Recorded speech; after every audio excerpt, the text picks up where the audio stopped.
Hello, everybody. I thought,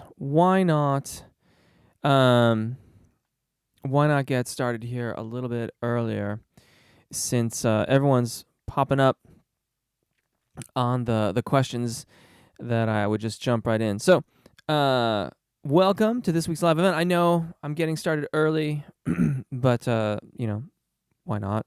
I can think of no reason not to. Welcome, JC's Radiant Ray. Welcome, Brittany. Welcome. Forgive me, Altug. I hope that's the right way to pronounce that. Welcome, Sandra Erhard. Welcome, everybody. I've got a couple questions already. Brittany's got those questions up there.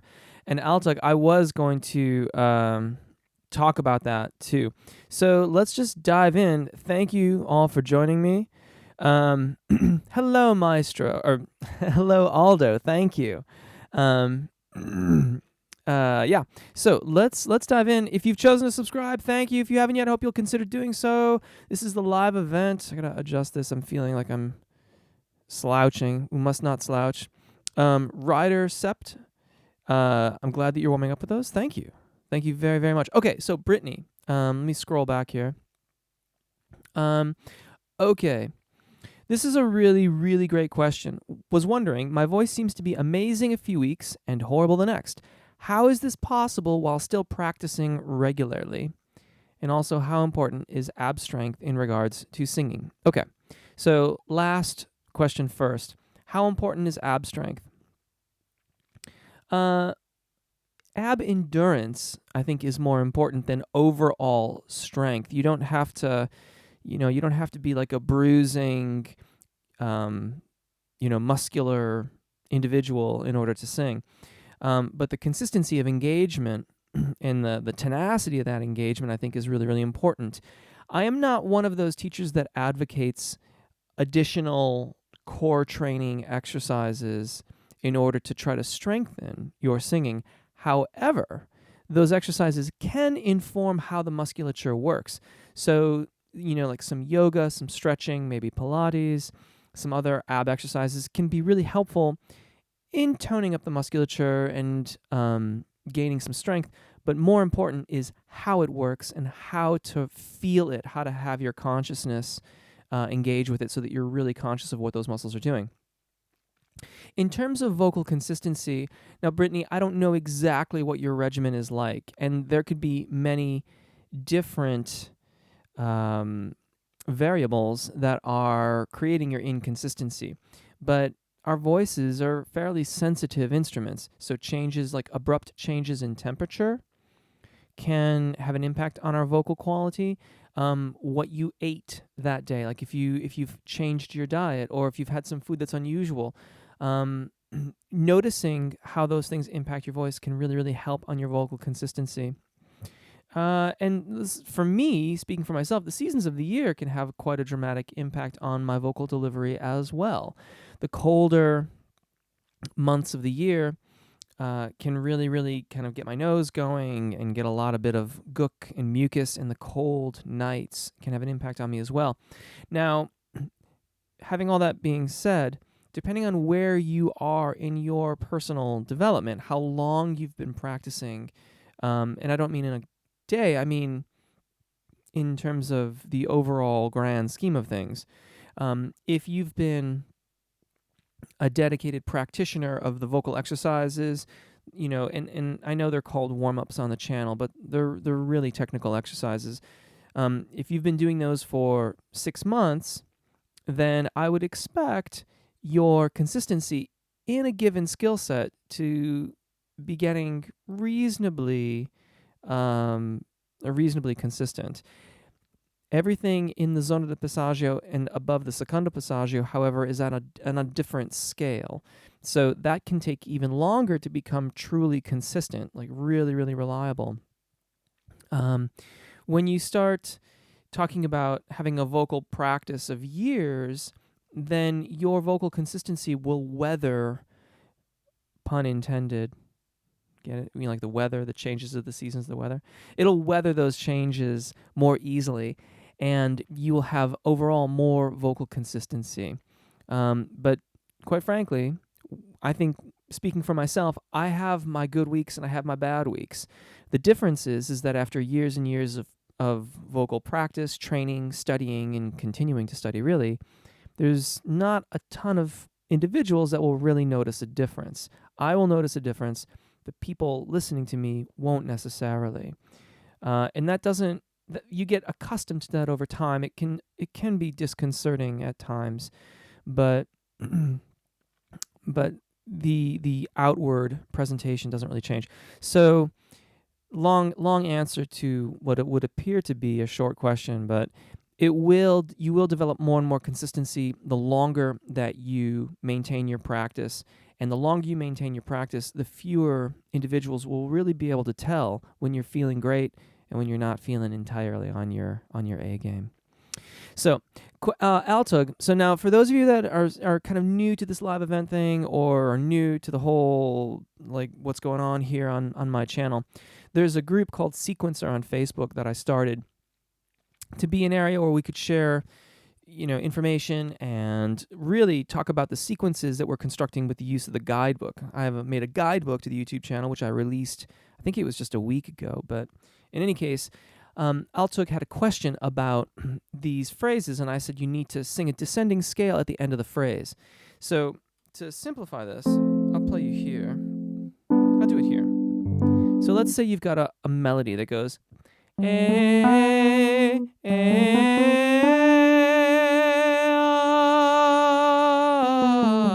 no, wait, hold on a second. We're going to end on the high note.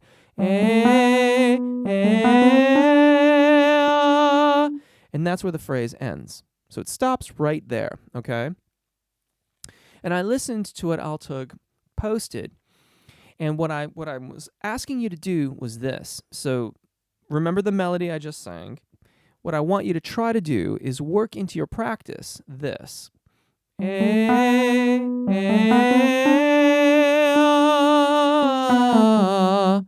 So that you sing down that scale at the end of the phrase. You elongate it.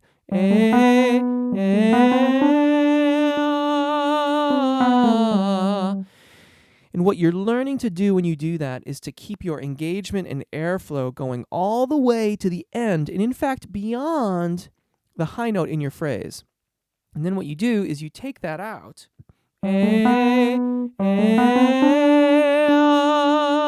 But in your mind, you're thinking about that descending phrase. So that you have that in your mind, like, I'm going to be singing down this phrase. I'm going to be singing down this phrase.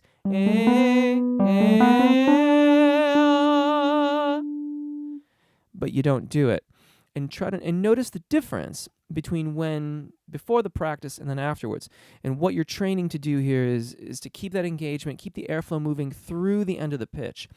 I am fond of saying you want to keep singing past the point where you stop making noise. So, I'm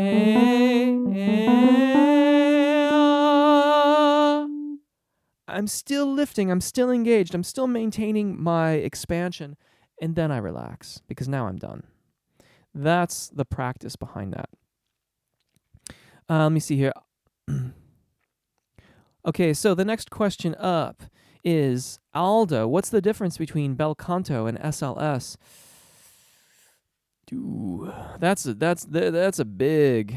long answer to that.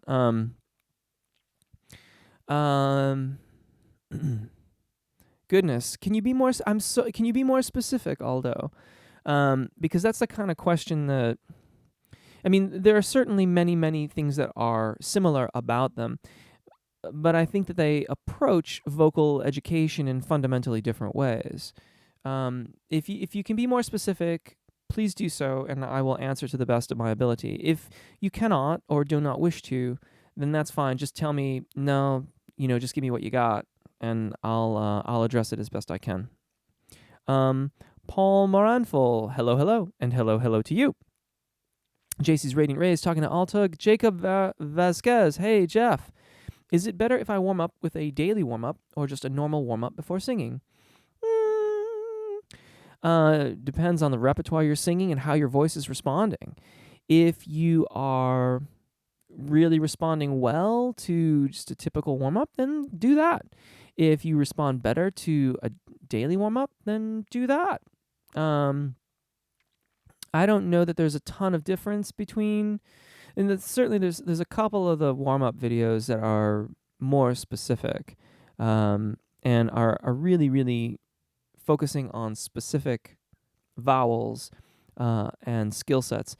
So the daily warm-ups are meant to cover all of the vowels, or nearly all the vowels, and cover nearly like not the entire range, not the extended range of most vocal fascias, but the majority of the range that most vocalists would be using. So weigh that in based upon the repertoire that you're doing. Lola Lewis, hello Jeff, hello everyone, hello to you too. Aldo, Maestro, how important is physical exercise like running? Wonderful for strength. Good question, Aldo. I don't feel good if I do not get regular, and I mean daily. So daily exercise. And it has changed a lot over the years. I have been an avid runner for a very long time. I haven't been running for a while because I've had some ankle injuries. I think that the benefits of a physical exercise regimen are incredibly beneficial to us in our overall health and well-being, and perhaps even more important to that is our mental framework, because the mental game of being a musician, and I believe particularly of being a vocalist, is so crucial to good execution of our technique that it's a very, very important aspect of what we do. So, you have to be the judge of what works for you physically. I've been a runner for a long time, and I'm a very, very avid rock climber. Both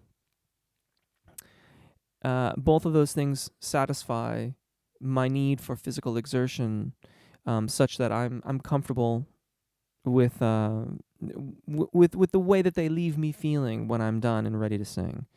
I hope that answers your question. I don't know if in terms of like overall physical strength, I talked about this a little bit at the beginning, but I think that singing is probably one of the better physical exertions to learn, to get musculature ready to sing. Singing serves itself over the long haul of things. Alto is saying hello to Lola Lewis. Aldo is asking, how many days and times does a singer need in order to feel good? Cardio. At a bare minimum, I would say 3 to 4. Hello from Qatar. This is Ekit, ECHTIR, Ektir Qatar. Welcome. I don't know if anyone's ever identified themselves as being from Qatar, but welcome. Thank you for joining us. Lola Lewis is saying hello to Altug. Maz, hey, hello to you. Welcome. Aldo, by sitting in a chair, I'm feeling like an old granny, and my abdominal muscles are strong like a 22-year-old opera tenor. That's why I'm hurting now when I use Appoggio. I need exercise. I'm a big believer in exercise. I'm not going to argue with you about that. You might consider seeing your GP, your physician, before you embark on anything too crazy, but I think that even getting out of that chair once every half hour, going for a walk around the block, going for a walk down the street, I think those things are incredibly beneficial to us mentally and physically as musicians and as vocalists. Danielle Sombra, hello to everyone from the Northeast Brazil. Hello and welcome. Brittany, I see what you were saying. I've been doing this for about a year, but wow, thank you. You're very welcome. It's a pleasure. Aldo, by the way, I love the new warm-up with extended range. Excellent. My upper mid-range gets fully working except falsetto, but recently I'm thinking a lot about falsetto. Is there a way, Maestro, to hit these notes with full voice? It depends on what you mean by full voice. Will it sound full when we've made adequate transitions through the registration events? Yes. Can you sing with the thyroarytenoid dominant singing voice above, whatever it is, high B, high C? I don't know. People say that they do.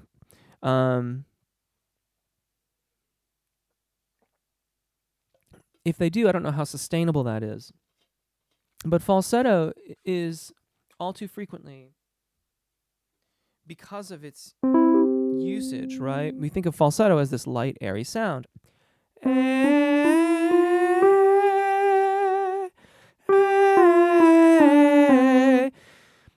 And yes, that is a falsetto tone production. I am firming up my vocal fold and holding it slightly abducted, slightly separated. And the outer ligament on the vocal fold is doing the vibrating. Okay? So that's fine. Totally cool. If, however, I'll show you, what key should I do it in? Let's do this key.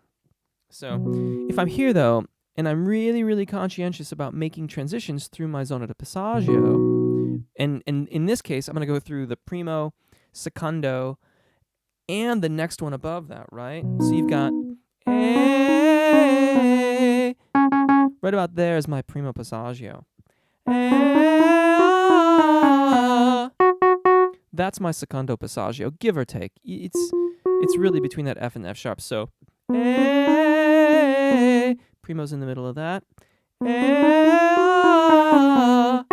That's my secondo passaggio. My next transition point is up here.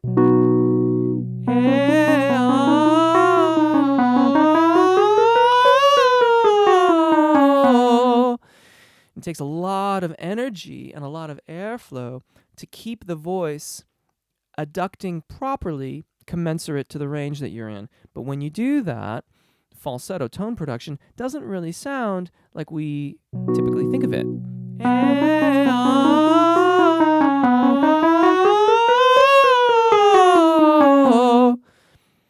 So I'm not sure if that exactly answers your question, Aldo, because I'm singing falsetto.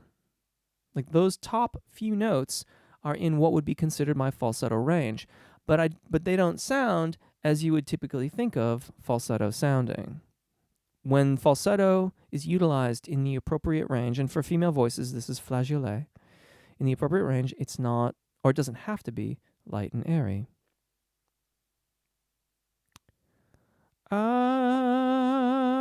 Okay. Daniel Sombra was great indeed. Aldo, whoever asked for the new video, today's video blessed me a lot. Love it. That was so much fun. I had so much fun doing that video. I was, because syncopation is such a huge topic. I mean, there's so much, and depending on the genre that you are utilizing, like I make a joke in the end about, go join a ska band. I mean, syncopation in ska is like it's like everything. It's so important to the genre. So you get it all the time. But in other forms of music, it's much more of a rarity. So anyway, I had so much fun doing that video. Altug, excellent. I'm glad that was a good answer. Pardon me. Danielle, it's got a smiley face. Sounds great. Heidi, welcome. Hello to you, and Heidi is saying hello to all of you out there. Robert Tadler. Hi, Jeff. I love your warm-ups, and I've noticed a real improvement in my voice since I started doing them. Excellent. Brilliant. Well done. Keep going, and welcome. I don't recall seeing your name before here at the live event, but welcome. I forgot my tagline. Like, I started early because people started asking questions, and I forgot my signature. The chat is open. This is your live event, so be not shy. Altug is saying hello to Heidi. Robert Tatler, I would classify my voice as a baritone, if that is such a thing. Depends on your school of thought about that. My confident range is somewhere from B2 to B4 in full voice, but I have some falsetto and things either end of that. Certainly, that makes perfectly good sense. Heidi Banker is saying hello to Aldo. Yes, I was watching a video about Seth Riggs, who was teaching Michael Jackson, and he was talking about SLS and breath management. He said that breath should go to the testicles, like really down. And I did that for one day because my muscles, apagio, were hurting.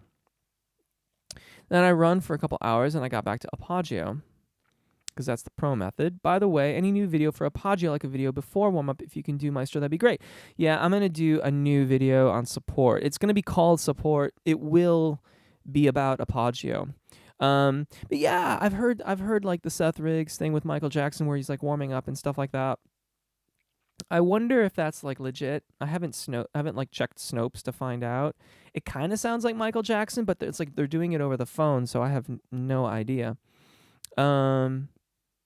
But yeah, really really cool. I mean, the thing about SLS is that in the biggest takeaway, the biggest difference between the two is that in SLS, the exercises are meant to be done in such a fashion that you don't require explanation. So you need like a qualified SLS instructor to interpret how you're singing and kind of prescribe the correct exercises to keep you moving along. I've had such a variety of instruction though in SLS, and that would seem to go contrary to what its intention is. The idea behind it is that you can all have access to this incredibly high level of training, but it all boils down to the individual who's diagnosing what you require to move forward with your voice. With Bel Canto, in some respects, it's similar in that you have these prescribed exercises, but in my training of Bel Canto, with the individuals that have been teaching that, there has been a lot more discussion of breath management, the actual musculature behind it, the actual musculature in the oral cavity and how those mechanisms work. That was largely absent in my training with my SLS teachers. So, you know, at the end of the day, I think it boils down to the instructor with whom you're working. And nowadays you get so many sort of hodgepodge instructors who've had training in these multiple disciplines and kind of mingle things together in order to take their approach to things. So at the end of the day, I think all of these schools of thought have positive and negative aspects about them. SLS, I think, is amazing at getting people up and running. You know, like from zero to, yeah, you're actually like now able to sing exercises. At that point, though, I feel like more explanation, more teaching, if you will, helps facilitate faster growth with the student. But that's kind of my experience with things. And I am not like an SLS certified instructor. So, make no bones about it. I'm not of that field. I don't claim to be an SLS instructor in any way, though I have studied with SLS teachers, and some very notable ones. Robert Tatler has a question here. My question is, my voice is very, very loud when I sing. It never hurts to sing. That's good.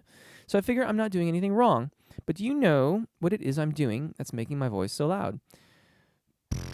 Well, I mean, I can take some guesses at it.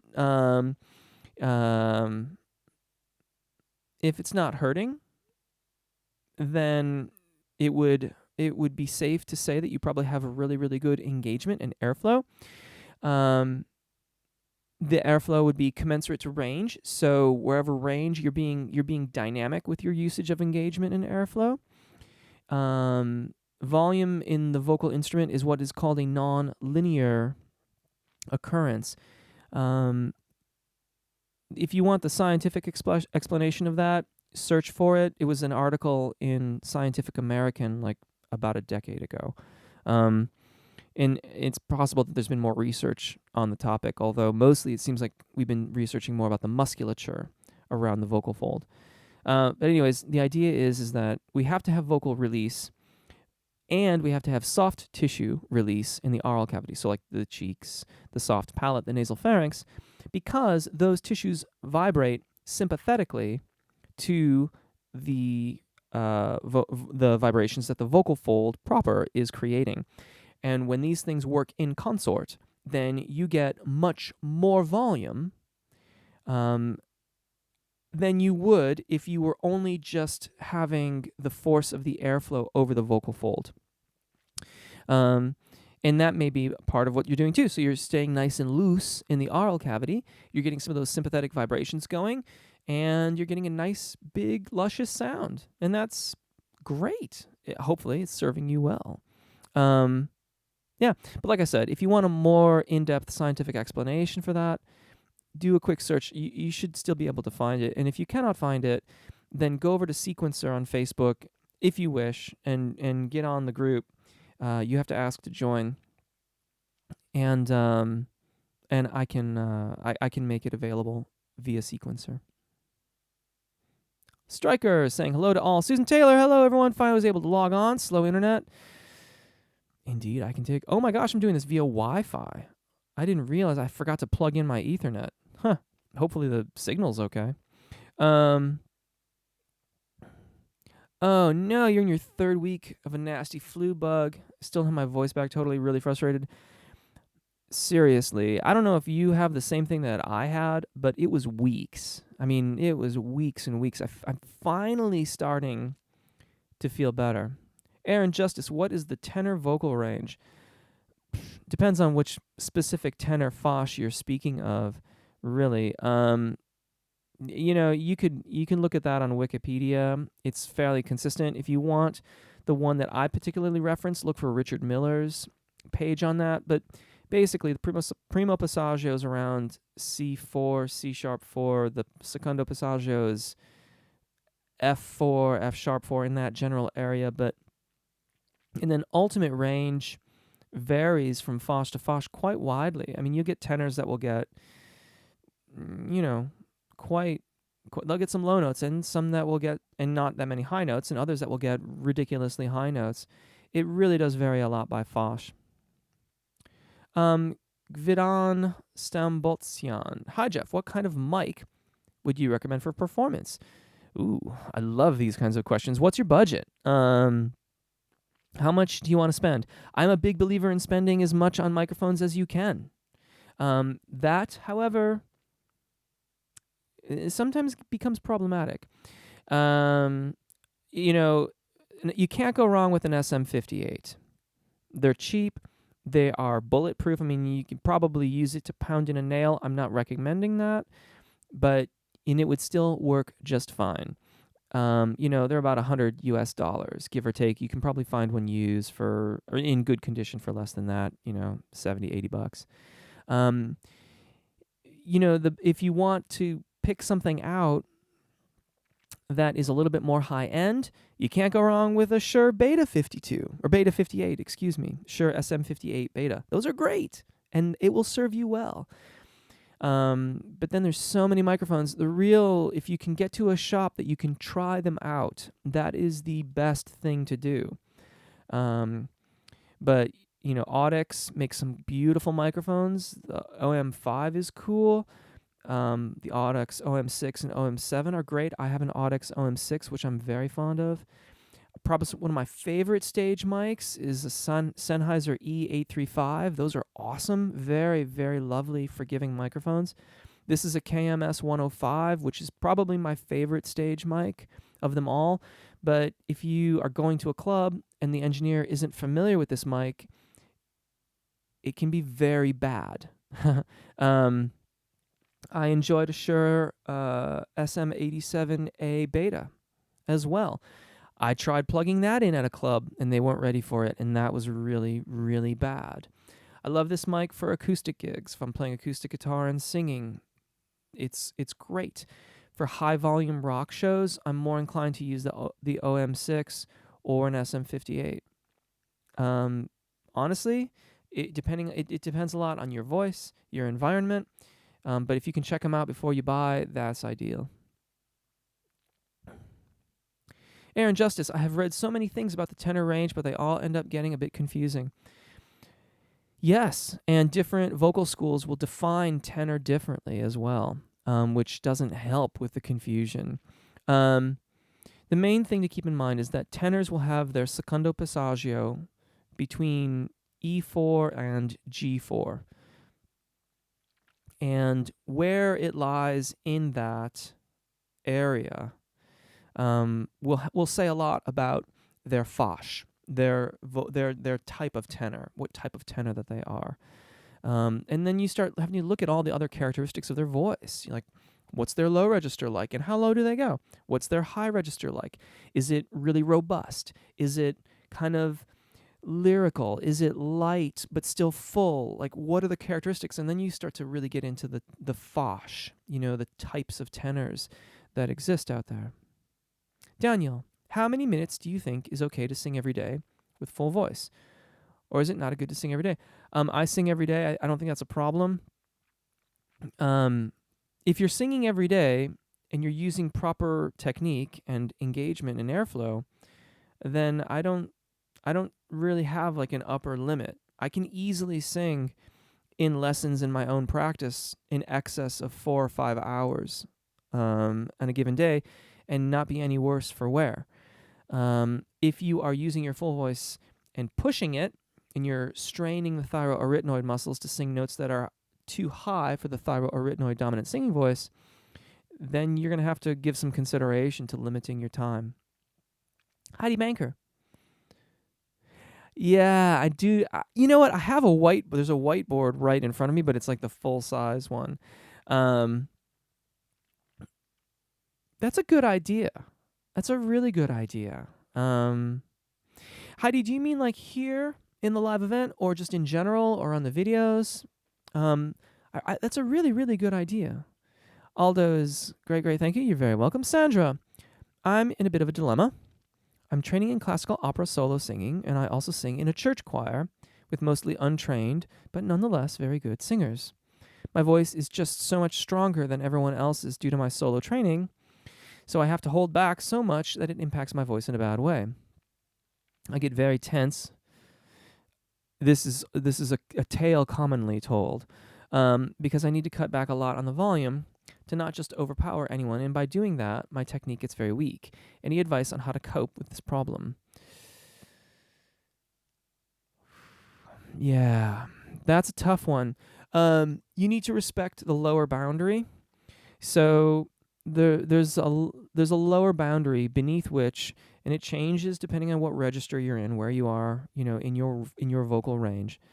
That beneath which you're not going to be able to maintain adequate, proper, healthy phonation, voice production. So you need to respect that lower boundary. It may seem counterintuitive, Sandra, but you might try engaging even more, but abating or not allowing quite as much airflow to flow over the vocal fold. So you can be here.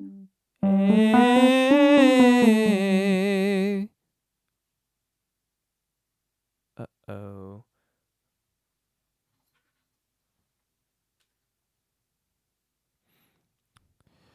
Okay, let's try this again. Hopefully I'm still there. It looks like I'm frozen a little bit. Maybe not. Okay. The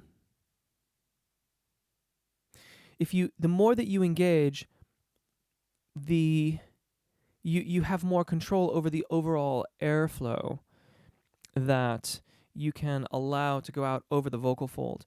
And in so doing,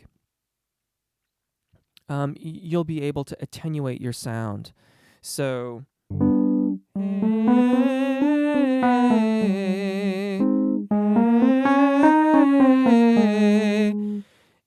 the more that I engage, the easier it is to be a little bit on the softer side. Seems counterintuitive, but really, really get under that engagement. Hopefully I'm back. It looks like the stream is looking good again. I had to plug my computer in finally with the Ethernet cable. I forgot to do that. Hopefully we're coming through okay. Let me know if not. Here we go. I'll put that there so I can see that a little better. Okay. The other thing you can do in extreme case, Sandra, you could also partially phonate. So just allow for a little bit of lightning. And that will get you a lighter sound and a little bit less volume. But I'm not particularly fond of that as a solution. Perhaps the other thing to consider too is really, really honing in. I don't know if you're the section leader or if you got a different section leader, but honing in, like just really, really getting your ears on them and just doing everything you can to match tone so that you get more enveloped into the section and you don't stand out quite so much. Capone, hello and good evening, and hello to you. How to fix one problem about hundreds. Notes D4 to A4 goes louder and louder. I can't hear it in my acoustic guitar. It should get louder, man. I mean, that's good. That's good. It should grow in volume as you ascend. That's a good problem. Like Sandra, though, the more that you engage as you ascend, you can attenuate that volume to a certain degree, but there's a baseline volume that you're going to create as you get up over the secondo passaggio. I know you're a baritone. You can also lean it more towards cricothyroid dominant singing. So, for example, is a reasonable balance between cricothyroid and thyroarytenoid. But if I want to be a little bit less, I can blend it a little lighter. And granted, the tone isn't exactly the same, but that does get me a little bit more flexibility with volume. Capone, don't need PA for those notes. Haha, that is problem. It limits to go higher notes. You know, if you're using a microphone then, Capone, you can go off mic. You know, when you know you're going that loud, work the mic a little bit. I need to do a video on that. I've promised you guys a video on microphone technique, and I will get to that. Atog. My oo vowel becomes oo as I sing higher and higher. Is that okay? You. The other way around would be, I would expect it to go the other way, unless I'm misunderstanding what your vowel, because that's not. I don't know if you're using the IPA. Then that would be the other way around. We want vowels to widen as we ascend. So if I sing here and I sing A,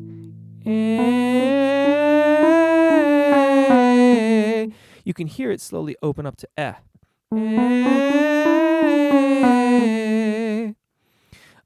So we wanna go from the narrowest of the vowels, E on the forward side, oo on the back side, and come towards the center, or the schwa vowel, Jason's Radiant Ray, I've been traveling a lot locally and in airports lately. Still recovering from jet lag. Oof. Any tips, exercises for practicing along the way? Not aloud or too loudly. Humming and lip trilling is always good. And especially too, you know, when we're fatigued, when we're tired, that's when we stand to strain our voices or to use it incorrectly because we just don't have the energy to you know, use those big muscles to support the sound of our voices. So the lip trill can be a way to, you know, keep practicing, keep moving without fear of straining your voice. Humming can be quite nice too, and so can the NG sound.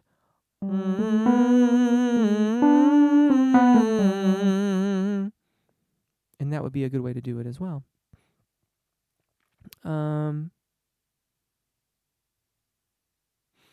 Any tips or exercises for practicing? You know, and as always, too, hydration. Keep the water coming in. Watch diuretics. Not allowed or too. Not allowed, though, is a little bit confusing. Although I suppose then you could start doing like some airflow exercises like the But that's out loud, I suppose, too. Yeah. Robert Tatler, people have said maybe I'm using my chest voice almost exclusively, which could explain the high volume. Is that such a bad thing? I don't, hard to tell without hearing you. If your voice is serving your purposes and you are singing the repertoire that you wish to sing, and you are not feeling any pain, you're not experiencing any undue fatigue or things like that, then why not? That seems fine. If you're having problems with range or intonation, then perhaps further exploration would be appropriate. Good evening, Monsieur Maubet. Stryker is saying KSSLS, speech level singing. It's a vocal technique that was, there was a book about it called Singing for the Stars, I believe. It's a technique written by Seth Riggs, and it has a whole kind of process that you have to go through to become a speech level singing instructor. So it's this whole like formatted thing.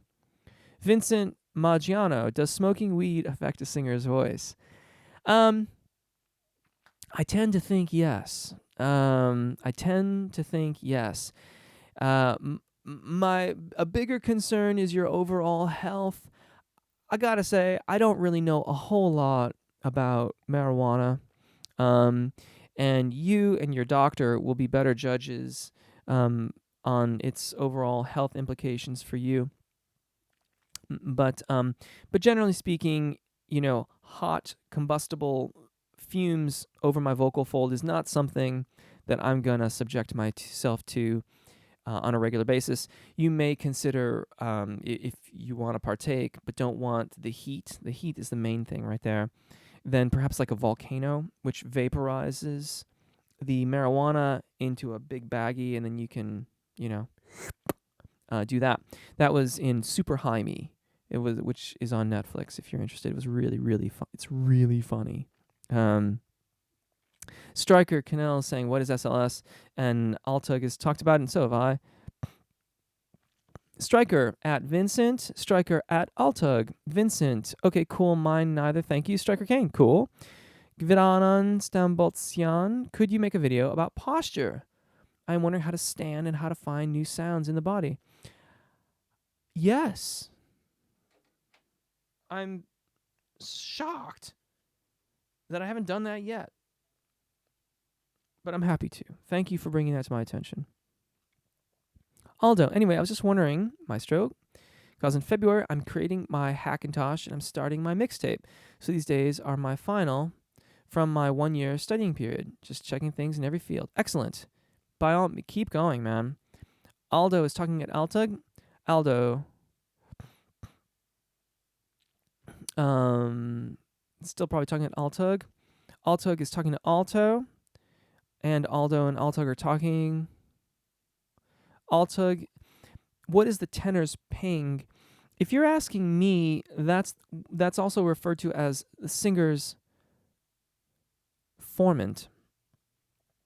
And that's a band of frequency between 2.5 kilohertz and 5 kilohertz, depending on the voice. And what it does is it enhances projection. It enhances,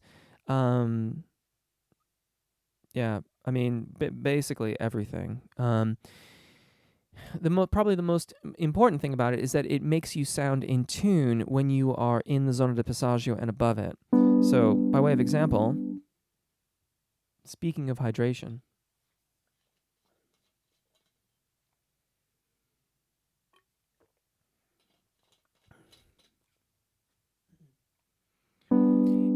With it,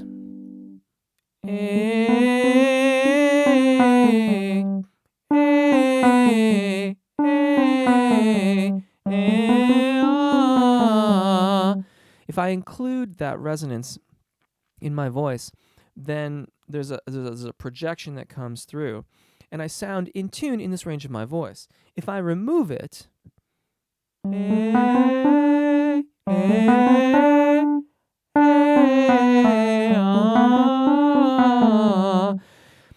it doesn't project as well, and I will sound like I'm on the bottom edge of the pitch, even though I'm reasonably well in tune. But without those frequencies in the voice, without that singer's formant, the human ear doesn't perceive the additional harmonics above the fundamental. The fundamental is the pitch I'm singing. And without those harmonics, we sound out of tune. So if I mix and match it, you'll hear me go in and out of it.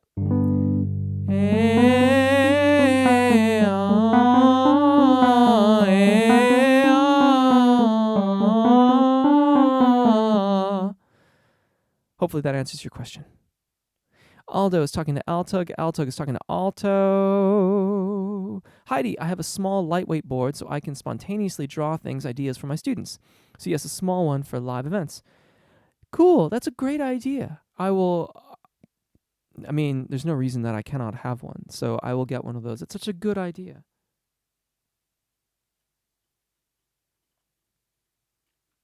Okay.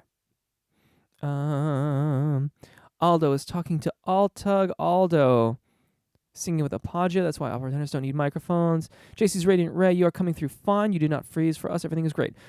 Thank you. I appreciate that. Like, with the new streaming thing, it's like flashing. I'm gonna put the chat on top. I wanted to put the chat on top of it, but then when I don't see what's going on with the status thing, it makes me nervous. But it flashed like red, and then I couldn't see anything, and I was like, what's going on? Okay, so thank you. Sky Tusen, how to practice ear and how to take care of it. Most people forget about it. What is a mistake? Because it is our musician main tool. That's a really good point. What exactly are you meaning of in terms of your ear? If you mean like the physical health of your ears, that you may want to see an otolaryngologist or an ENT to get more information on. If you're talking about like ear training, then solfege is the name of the game. And I know it can be frustrating and it can take some time to get it going, but practicing solfege will just take your ear training to a totally new level. Yeah. So maybe let me know exactly what you're speaking of here, and I can address it more completely. Stryker is talking to Heidi. Stryker retracted that. Stryker is talking to Heidi. Heidi, thanks, Stryker. Sandra, thanks, Jeff. I think that I'll just need to work extra hard on my engagement then. I'm definitely already honing in on the others to match the tone and mimic them. Very good. That is a part of the problem. Anything else I've tried so far has only resulted in a static and breathy voice. Yeah, I'm sorry. That can be difficult. JC's Radiant Ray has got a message retracted. Thanks, Jeff. I did not think of vocalizing the NG sound at all. That does work well for me. Excellent. Monsieur Maubet, hi again, Jeff. I was wondering, could you do a quick tip video, or maybe even a warm-up for people, me, who love singing a lot of rock punk songs, or maybe even here, just give a few quick tips. I'm happy to. My question for you is, what specifically about those genres is different? I mean, I suppose I could deal with the resonance thing a little bit more, because most of the warm-ups and most of the instruction on the channel it's very, very specific in terms of neutral tonal application, which I find quite beautiful. Ironically, the neutral position of the voice I find the most beautiful, the natural singing voice, if you will. But yeah, what exactly are you looking for? Because there's nothing about those genres that the way that I'm doing them currently is contrary to. So perhaps I'm missing something. Might be missing out on while singing these sorts of songs. I see what you're saying. Stryker, I'll do a warm-up recorded through Spectrum View and posted sequencer. Cool. That's a really cool idea if you're talking about like the singer's formant. That's a really neat idea. I don't know why I didn't think to do that. Aldo is talking at Vincent Maggiano. That's a good idea too. Cookies or brownies for marijuana consumption, if that's what you wanted to do. True that, Aldo. Martina, DEF. Hi, Jeff. Thanks for the help so far. I was wondering what I should keep in mind when ascending in one and the same phrase or word. I always tend to tense up when doing it, but I don't when I descend. I should keep in mind when ascending in one and the same phrase or word. I went over this. The exercise that I recommended to one of our other participants tonight, Altug, would be that is a really, really good exercise, I think, for what you're talking about, and it should help you to maintain release. What I would like to suggest is, once we're done here, YouTube will automatically publish this to the channel, and the title is Office Hours number 41. Just have a quick look at the beginning of the chat tonight, because I want to make sure I cover everything else here. The main thing is that we want to sing past the point where we stop making noise. So the top note isn't the end. We have to convince ourselves to keep the engagement going beyond that point. We have to keep the air moving beyond it. And there's a really, really easy exercise, a way to practice that, which I demonstrate at the beginning of this. So if I may, I'd like to suggest you just, once we're done here, circle back around and have a look at that. Aldo at Vincent Mangiano, Stryker at Jeff at all. I use Spectrum View to watch my formant, which I was just mentioning to Heidi. I'll post a warm-up recorded through it and post it to Sequencer. Of course. Yeah, that's what this is all. That's what that group is all about. And what a cool idea. It would actually be really, really cool. It would be cool to get like everyone's spectrums. I mean, this is a horribly geeky thing on my part, but I would love to see like all the different vocal spectrums. Vincent Maggiano has got the Hang Loose sign to Aldo. Stryker Kate, if you buy it, you also get a great book as well. Very cool. Juan Ferrari. Hi, I'm a beginner at singing. I would like to know the difference between the primo passaggio and the secondo passaggio. Awesome. Well, Juan, I don't recall seeing your name here before. Welcome. Thank you for sticking around or joining in. The primo passaggio, I jokingly call the primo passaggio the point at which your vocal technique starts to matter, because you're ascending into the zona di passaggio of your voice. This is where airflow becomes much more important. Your overall vowel alignment comes into play as well, and the ability to increase the airflow and allow the vowels to open and modify slightly as you ascend towards the secondo passaggio. The secondo passaggio is the point at which your voice will transition from thyroarytenoid dominant singing to cricothyroid dominant singing. This point is also referred to as dum-dum-dum, the break. I don't like to talk about it as the break because it makes it sound like there's this disconnect in your voice. But if you learn to make the transition smoothly, I'll show you here. I'll show you here. So, listen to the vowel there.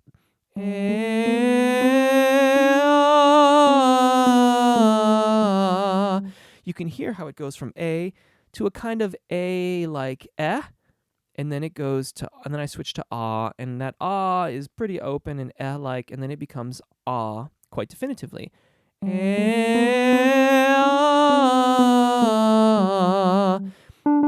That's just above my primo passaggio. All right? Now.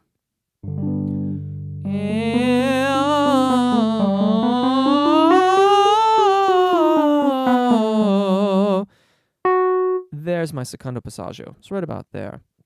And if you listen carefully, you can kind of hear it.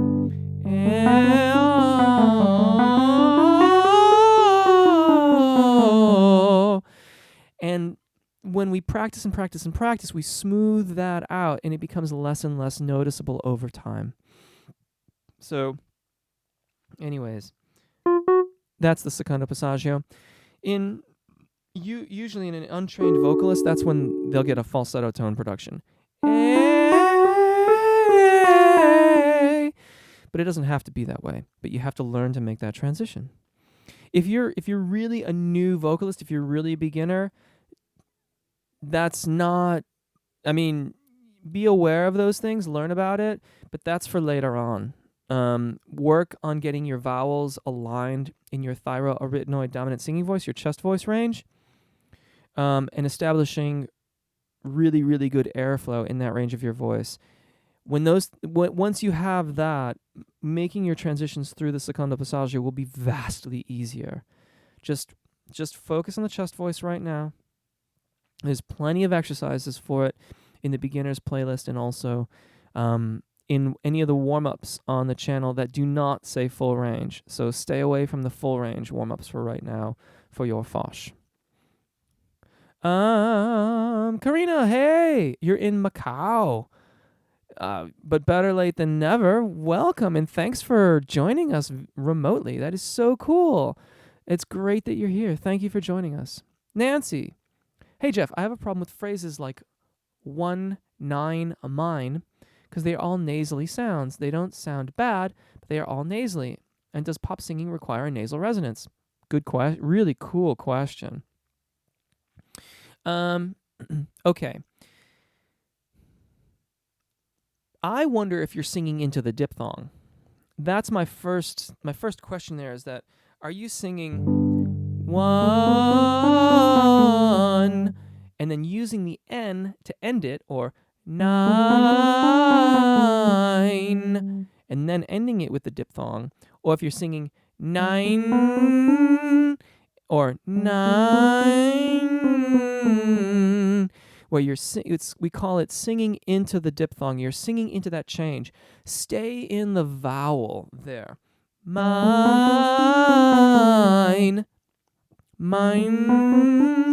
The diphthong will close off your voice. Now,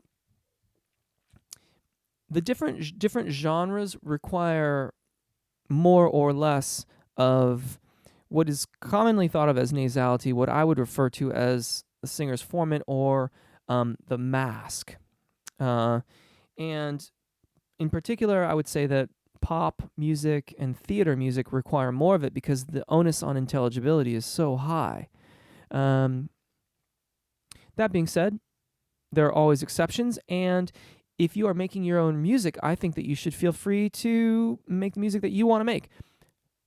But if you're looking to make it in the pop realm, then you need a lot of that front mask resonance, because often the textures are so dense, there's so much going on, that we need everything, you need all of it to project through the mix. And there's only so much that an engineer can add of that in the mix if it's not there in abundance because you put it there in your singing. So yeah, I would say that in general, I would err to the side of more mask resonance and more singer's formant, and then dial it back as you see fit. Skype Hussein is saying both, but I'm afraid I don't remember. I'm going to scroll back here, see if I can find that. Where are we? Going back. I'm not seeing it. I'm really, really sorry. I've gone all the way down there. I'm afraid I lost what that was supposed to be, what I was supposed to address there in terms of both. Altug. The notes above the second break, secondo passaggio, come one by one, or one day you just begin to sing them. Of course, after sufficient amount of practice. Practice from the top down. What you want to do is practice. You want to practice being in cricothyroid dominant singing, but then transitioning out of it. You. That's hollow sounding. You. And that is how someone new to training that transition will sound initially. Eventually, it will match. Again, really important to have good vowel alignment and good airflow in the thyroarytenoid dominant singing voice. Fairly well established. You don't have to be perfect. I mean, that's completely ridiculous. Like, we're never going to be perfect. But you wanna have your understanding of vowel alignment and vowel modification to allow it to open as you enter the zona de passaggio. Because if you if you don't allow those vowels to open, then you're going to restrict airflow. And the restriction of airflow is counterproductive to making a smooth transition through the secondo passaggio. But again, alto, in my training, I start this by descending. Others will start by ascending. I have my reasons for that, primarily because I want to avoid confusion with a thyroarytenoid dominant singing voice. And typically, if a singer has been trying to sing higher and higher and higher, they have learned to try to push their chest voice higher and higher and higher, and that is counterproductive in terms of establishing where the secondo passaggio is naturally occurring in their voices. Aldo, solfege video. Yes, you do need a new video. You guys are right. I've been really busy. I hate to say that because I don't ever want to make excuses. But I've been really, really. My pen is not working, and I'm trying to talk. Fine, I'll use pencil. You're absolutely right. We do need a new solfege video. Yeah, yeah. Enough said about that. Paulina. Hey, Jeff, I really enjoy your videos. Thank you for making them. You're very welcome, Paulina. I hope you're still with us. I struggle with singing low notes. The video made how to sing low notes. Higher voices really help me. Well, that's great. Excellent, excellent, excellent. I know that often, like the low note thing often gets left out because typically the question is, can I want to go higher, higher, higher? But yeah, low notes are super important too. Karina, by the way, your chord closure video is wonderful as usual. Please explain more about belting. In video format or here, Karina? We're almost out of time. I'm glad that video is helpful. I had, again, I'm really enjoying the videos I make. I'm taking a little bit more time. That's part of why I haven't been releasing quite so many, and I have a laundry list of videos to do. I've been taking a little bit more time to make the videos just because I want to enjoy them a little bit more, and I enjoy the process of mostly the pre-production, what goes into it before I actually get in front of the camera. And I think that it comes off more fun too in the video. Belting, and I'm going to enter kind of my speed zone here, so please, some of these answers may be kind of brief for the subject matter, but we'll do the best we can to get everybody who's currently on screen. My definition of belting is that one is extending the thyroarytenoid dominant singing voice of their range above the point where the secondo passaggio is located. So, if you are, for example, a tenor, and your secondo passaggio is at F4, then when you are singing higher than F4 with your thyroarytenoid dominant singing voice, your chest voice, then you are said to be belting. This is also called entering the call of the voice. I recommend that you not exceed a major second above your secondo passaggio. So, again, if you have F4 as your secondo passaggio, G4 is the highest I would recommend you belt on a regular basis in an effort to stay healthy. It's kind of a contentious topic. People argue about belting quite a lot. That's just my opinion on the matter. Vidon, Jeff, almost every day I am warming up with your warm-ups. I am very grateful for everything that you do here. You're very welcome. Thank you. Even though you live in London, almost every day you are coming to Las Vegas. Vegas. I've been to Red Rocks just outside many, many times and camped at 13 Mile Campground. I love Vegas. There's a lot of energy in Vegas. Striker. He's talking to Altug. Striker, oops, body muscles, that's still to Altug. The Mober, now that I think of it, the warm-ups and exercises I use from here are perfect. Cause my singing of rock, pop, and punk to be great. I was just worried there might be a few things I could be missing. I don't think so. Mober. They should be sort of universally applicable to a neutral-sounding voice. There are some areas that I have left out. Like I don't have a lot on belting. But I'm feeling more confident about it, and I may do something about that in the near future. But I don't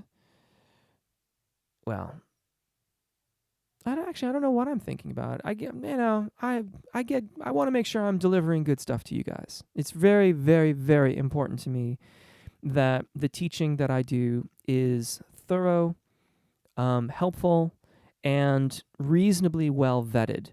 So I'm not just giving you my opinion on things. That's why I haven't done a distortion video yet, because I feel that I have an understanding of how the technique works, but I haven't been able to vet my understanding of it.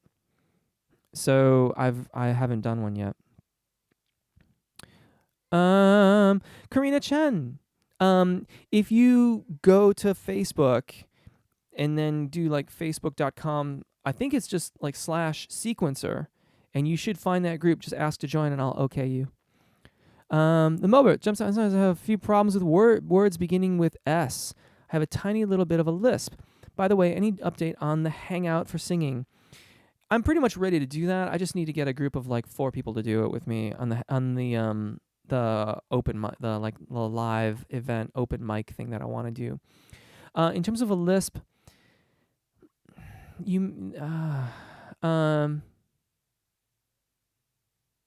I'm afraid that I don't know that I can help you entirely with that. You could practice some exercises like sibilant exercises or the to try to control it a little bit better, but you may need to see like a speech pathologist or someone who deals a lot more in elocution. They may be able to talk with you a bit more about how to shape the lips and teeth in order to get the S to respond better for you. Thank you, Stryker. Oxford Wave Research is the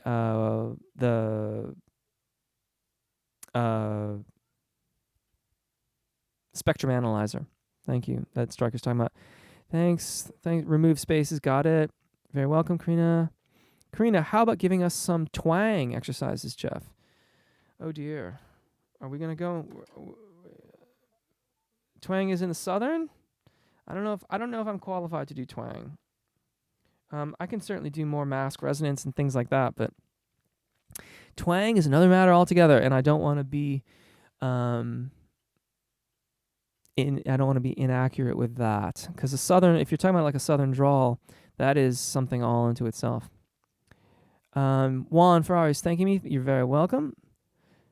I'd love to see you doing reviews or breakdowns of songs. I'm gonna do that. It's so cool to get your take and analysis of certain songs. Yeah, I'm actually I want to do a Foo Fighters song, and I need to find resources that are in the public domain so I can teach it. But yeah, I'm actually going to begin doing that. The Mober, maybe do them as YouTube videos.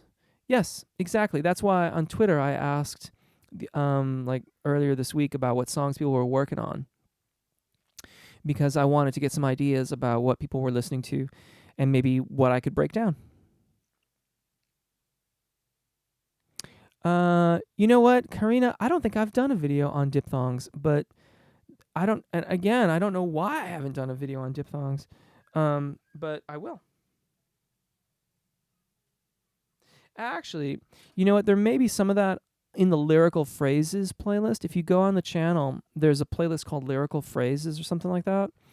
That you may find some of those exercises. Bhavya, 2 months ago, I've straightened my voice while singing high notes, and I have to go on a vocal rest for 1 month. No singing for 1 month. After that day, I'm really scared to sing with power or sing high notes. Take it slow, man. Take it slow. Take it slow. You're welcome, Nancy. Right. Okay, how to train it musically and how not to lose it. Hearing music correctly and hear whatever else so physically. Okay, well, first of all, if you're in loud environments, wear earplugs. Just wear earplugs. 2, solfege, and then a little more solfege. But you've got to take dictation as well. So you've got to look at music, read the music and sing the solfege syllables. And then you've also got to listen to it and then reverse the process. And that puts it all together so that you get a great set of aural skills that will serve you musically incredibly well. King Ariane, my throat felt like it swelled up and I struggled to sing. It's been that way for 3 weeks, although it feels like it's getting smaller. You know what it's from, or if any permanent damage? I have no idea. I'm so sorry. I don't know. It sounds like you had like an allergic reaction more than anything else. Oh, I was practicing Bump and Grind by R. Kelly and used a lot of breath on the intro. Well, whenever you partially phonate the vocal fold, you risk a little bit of strain. I don't know that song off the top of my head. I'd have to listen to it, which I will do.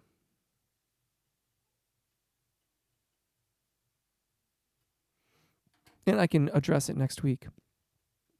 Altug, you're welcome. Thank you. Bhavya, move your head when you're singing, when you're practicing, then move your head around so that you can break up some of that tension. Thank you, Karina. I really appreciate it. Thank you, JC's Radiant Ray.